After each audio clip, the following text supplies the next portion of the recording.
Hey YouTube, it's Amish from Garden Pools UK, and today I'm just going to give you a rundown of the things you might need when looking after your above ground pool. As you can see here, my pool here has really clear water. You can see straight through to the bottom. It's getting fed by this lovely jet with some bubbles going on over here, and it's being cleaned up by this pool skimmer right here, which is the Intex Deluxe pool skimmer. And we've got this pump over here as well. I just wanted to run you through some of the maintenance things which I do, and hopefully you can take away from some tips and tricks on how to look after your pool. So first thing you're going to need, testing strips. This is just a generic packaging. There's quite a few different brands out there, but on here you get, I don't know whether you can actually see this on the camera, but you get various readings with various colors of them. So you've got total chlorine level, free chlorine, the pH level, alkalinity, hardness, and cyanuric acid. I tend to kind of keep everything in the middle category. So as you can see, it says like okay, pool okay, and then the top one in total chlorine is okay, which is quite low there, but it's relatively easy to read. And inside you've got these kind of dipsticks. There was some in here, but they come inside here anyway. You just dip them in the water for like 10 seconds, take them out, hold them up to this light here, and they change colors. And you can see the colors there, and whatever colors which you can see is where your pool chemicals lie. So what do we mainly have to look out for? You've got the pH levels, which you've got pH plus and pH minus.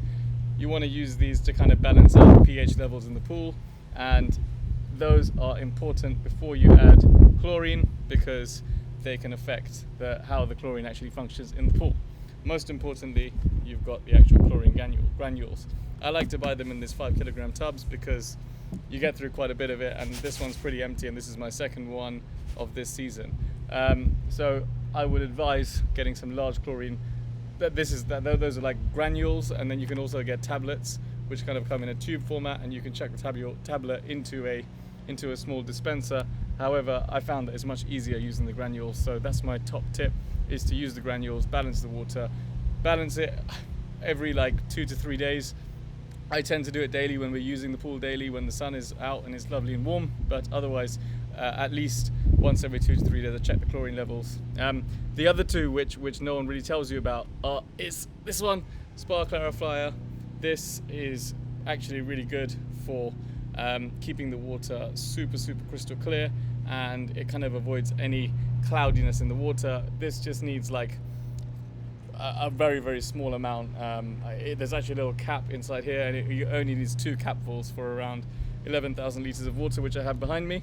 And the other one is pool algae remover, and that again, the weekly dose here is around 50 ml for around 10,000 liters of water, which is about 2 of the capfuls at the top.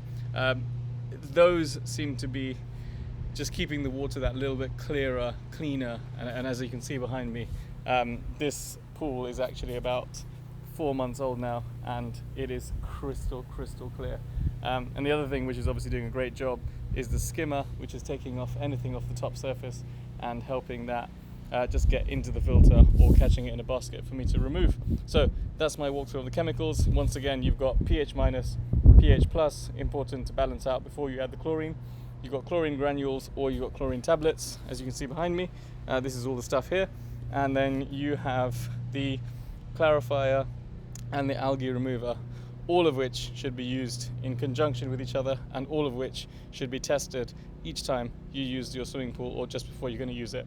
Remember that chlorine takes about a day to sort of kick in, so I would advise planning in advance. And also with these things, if the chlorine level is really low, please make sure you just add the recommended dose and not too much, because if you add too much, it will just send your pool into shock, which you don't want to do when you've got a lovely looking pool in the first place.